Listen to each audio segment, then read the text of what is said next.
رد فعل جنوني من عمرو أديب فقد عقله تماما بعد مباراة الزمالك وبلدية المحلة، وقال تعالوا نشوف قال ايه، بس خلينا نعطر فمنا بذكر الله والصلاة والسلام على سيدنا محمد. عمرو أديب قال اقسم بالله فريق عار يسد النفس. ليه الزمالك ما بيتعلمش من النادي الأهلي؟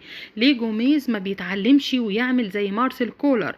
عرفتنا من يوم ما عرفناك وانت حارق دمنا والله. بعد ما انتهت المباراة الخاصة بالزمالك وبلدية المحلة دخل على الخط فورا الإعلامي عمرو أديب يسخر ويستهزأ من رئيس نادي الزمالك والمدير الفني لنادي الزمالك وكل لاعبين النادي. حتى المدير الفني قال لو هو بادئ بتشكيل غلط وكله من الشباب يا جماعة، ليه بلدية المحلة فريق بيلعب في الدوري الممتاز؟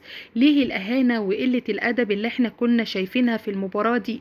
كلنا شفنا ان نادي الزمالك في الشوط الأول ما كانش يعرف يعني ايه مرمى بلدية المحلة، 7-8 تسديدات والزمالك للأسف ما فيش ولا تسديدة. أنا بلعب حاليا على بطولة هي الوحيدة أو الأمل الوحيد اللي ممكن يكون متبقي لنادي الزمالك في هذا الموسم.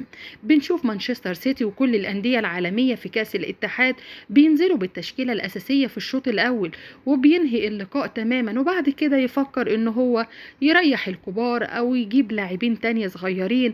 الزمالك النهاردة ما دخلش طبعا هدف في الشوط الأول أو الشوط التاني، وتبدأ إنك عشان تسترجع كل اللاعبين اللي عندك وتطلع الشباب. ايه اللي احنا بقينا فيه ده؟ المدير الفني اللي بيعمله ده اقسم بالله ما في خالص شفت واحد بيعمل كده في الدوري المصري. مارسيل كولر مدرب من الطراز العالمي والطراز الرفيع، بيعمل كل حاجة في الكورة بأقل الإمكانيات، ممكن يفوز على أكبر الخصوم. كلنا شفنا في كأس العالم للأندية طبعا، كلنا شفنا لما عمل ايه في البطولتين، ثالث العالم طبعا في كل طبعا ماشي في الدوري المصري حدث ولا حرج. كسب بيراميدز في المباراة الأخيرة وكان عامل ماتش كبير جدا، وفاز 13 ماتش على التوالي عشان يجي كولر ويعمل سلسلة فوز كبيرة جدا مع النادي الأهلي اللي فعلا أنا بعترف إنه فريق عظيم وفعلا فريق كبير والأفضل عبر التاريخ المحلي المصري وعبر التاريخ القاري.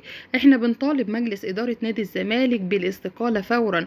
المدير الفني كمان لازم يستقيل، لأن الأيام ديت أقسم بالله بقينا في حالة تسد النفس وكلنا زعلانين. المدير الفني ما بقاش عارف يعمل حاجة، ونادي الزمالك من سوء إلى أسوأ ومن دمار إلى هلاك. محدش بقى عارف ايه اللي بيحصل علشان نتعادل النهاردة قدام بلدية المحلة ونفقد حتى ان احنا يكون في شرف المنافسة على الدوري. اللي انتوا بتعملوه فينا ده ما يرضيش حد. كفاية الخذلان اللي شفناه لما انسحبت قدام النادي الاهلي. طيب ما انت فعلا بتتعادل قدام بلدية المحلة، يا ترى كنت هتشيلك كام لو لعبت قصاد النادي الاهلي؟